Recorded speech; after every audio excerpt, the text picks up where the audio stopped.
नमस्कार, मैं बीरेन वर्मा, पूर्व विधानसभा प्रत्याशी भिंड। आज आप सबके समक्ष जिस विषय पर चर्चा करना चाह रहा हूँ वो भिंड में मच्छरों की समस्या है। आप हमारे हाथों को देख लीजिए। भिंड में मच्छरों की तादाद इतनी बढ़ चुकी है कि ये देखिए आप फुंसी पहले। भिंड में मच्छरों की तादाद इतनी बढ़ चुकी है कि मेरे दोनों हाथों पे फुंसियाँ ही फुंसियाँ हो चुकी हैं और ये एक गंभीर बीमारी का संकेत है। इससे मलेरिया, डेंगू या कोई और गंभीर बीमारी भी हो सकती है और मेरी जान भी जा सकती है। और ये पूरी भिंड में है, तो भिंड की आम जनता इस चीज़ से परेशान है। और प्रशासन की तरफ से दवाई का छिड़काव नहीं किया गया है। जो मच्छरों से संबंधित दवाई होती है वो नगर पालिका की तरफ से छिड़काव किया जाना चाहिए था। मौसम बदल चुका है, गर्मी स्टार्ट हो चुकी है, मौसम के अनुसार मच्छरों की तादाद बढ़ चुकी है, मच्छरों की संख्या बढ़ रही है, तो फिर नगर पालिका को मच्छरों से संबंधित दवाई छिड़कनी चाहिए थी, लेकिन अभी तक नहीं छिड़की गई है। और छिड़की नहीं गई है, उसी का कारण है कि मेरे दोनों हाथों पर ये कितनी फुंसियाँ हैं और ये गंभीर बीमारी का संकेत है। मुझे मलेरिया भी हो सकता है, मुझे डेंगू भी हो सकता है, मुझे गंभीर बीमारी हो सकती है और मेरी जान भी जा सकती है। तो प्रशासन को इस चीज़ के बारे में सोचना चाहिए और जिला अस्पताल भिंड को ये देखना चाहिए कि ये मच्छर इतनी ज़्यादा संख्या में है तो ये कौन से वाले मच्छर हैं, मलेरिया वाले हैं या डेंगू वाले हैं या कोई गंभीर बीमारी वाले हैं। क्योंकि अभी मरीज बढ़ गए तो फिर जिला अस्पताल भिंड में पलंग कम पड़ जाएंगे, इतने मरीज आएंगे, धरती में भी जगह नहीं मिलेगी, इतनी मरीजों की संख्या बढ़ जाएगी। क्योंकि क्या पता कौन से वाले मच्छर है, कौन सी वाली बीमारी है ये। और जिला कलेक्टर को भी सोचना चाहिए, जिला प्रशासन को भी सोचना चाहिए कि समय पर ये दवाई का छिड़काव किया जाए जो मच्छरों से संबंधित है, जिससे आमजन परेशान ना हो। और ये समस्या तब है जब कमरे के अंदर मोर्टीन जलाई जाती है, अगरबत्ती मच्छरों से संबंधित जलाई जाती है और भी कई चीज़ें होती हैं जो मच्छरों से संबंधित होती हैं, वो दवाई का छिड़काव किया जाता है, वो उसका उपयोग किया जाता है, तब ये इतने मच्छर हैं। अगर मोर्टीन या मच्छरों की अगरबत्ती या और जो मच्छरों से संबंधित सामग्री होती है उसका उपयोग ना किया जाए तो मच्छर तो रात के उठा ले जाएंगे। ये तब की समस्या है। तो प्रशासन को, नगर पालिका के अधिकारी कर्मचारियों को विशेष निवेदन है कि समय से पहले आप जाग जाइए और गंभीर बीमारी, आमजन जो गंभीर बीमारियों से निपटे उससे बचा लीजिए। जो गंभीर बीमारी आमजन को उससे बचा लीजिए, मलेरिया, डेंगू या और भी बीमारी।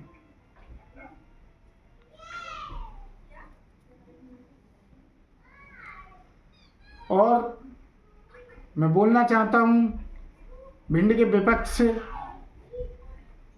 कि आपको भी ये देखना चाहिए भिंड में क्या समस्याएं चल रही हैं। क्योंकि छोटी छोटी समस्याएं अगर प्रशासन नहीं सुन रहा है समय पर तो आपकी भी जिम्मेदारी है।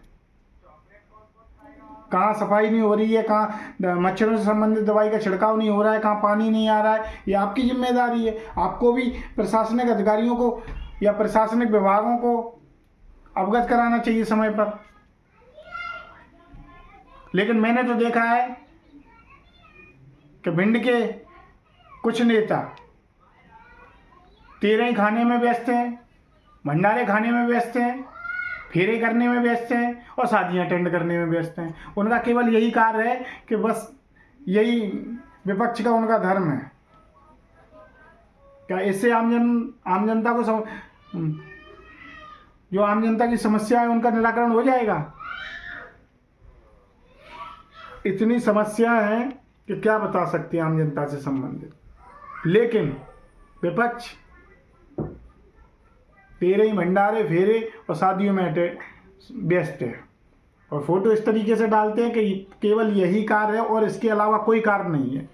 और फिर इन नेताओं को, कुछ नेताओं को जो चुनाव के समय पर विधायक बनना है, चुनाव के समय पर सांसद बनना है, और फॉर्म भरते हैं और बड़े बड़े वादे करते हैं।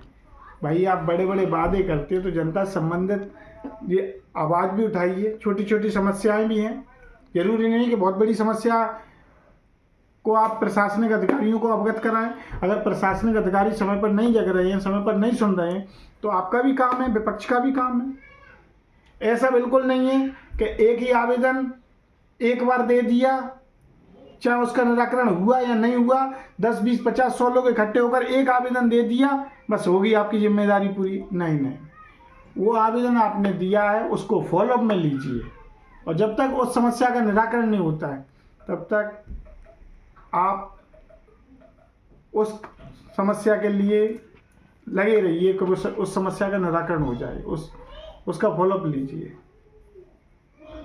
और जिनको विधायक और सांसद बनना है वो केवल उसी समय के लिए ना बने जब फार्म भरने लगते हैं, बस उसी के विधायक बनने, सांसद बनने। क्या करोगे विधायक सांसद बनने जब आपको जनता की समस्या ही नहीं पता है? तो क्या वहाँ मूंगफली खाओगे? मूंगफली भी नहीं खाने देंगे वहाँ पे।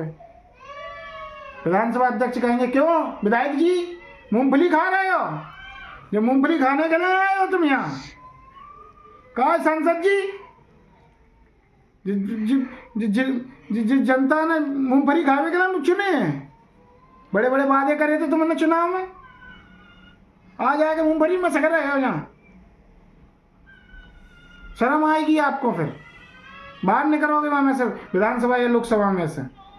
जब विधानसभा अध्यक्ष या लोकसभा स्पीकर आपसे बोलेंगे कि मूंगफली कब खा रहे हो यहाँ, और जैसे ही कुटकोगे तो आवाज़ तो आएगी, मूंगफली फोड़ोगे तो आवाज़ आएगी कुटकोगे, और जैसे ही कुटक दांत कटर कटर भाई तो क्या खा रहे हो, और कछु काम तो आए वो नहीं विधानसभा में करो का। जब जनता से संबंधित तो आपको सुनना ही नहीं है तो क्या करोगे विधानसभा और संसद लोकसभा में जाएगा। अब समय बदल लगाओ, जमाना बदल लगाओ। अब वो वालों नहीं रहो कि विधायकी चल जाएगी या सांसदी चल जाएगी। तो ये है, प्रशासन से निवेदन है कि जो भी जनता से संबंधित समस्या है उनका समय समय पर निराकरण करो, जनता परेशान ना हो, आपकी जिम्मेदारी है। और शासन से यही निवेदन है और विपक्ष से निवेदन है कि आप उन्हें 13 फेरे शादी से समय निकाल के जनता के लिए वहाँ जाओ। वे फोटो जनता वाले दिखें तो नहीं अच्छा लगता है। धन्यवाद।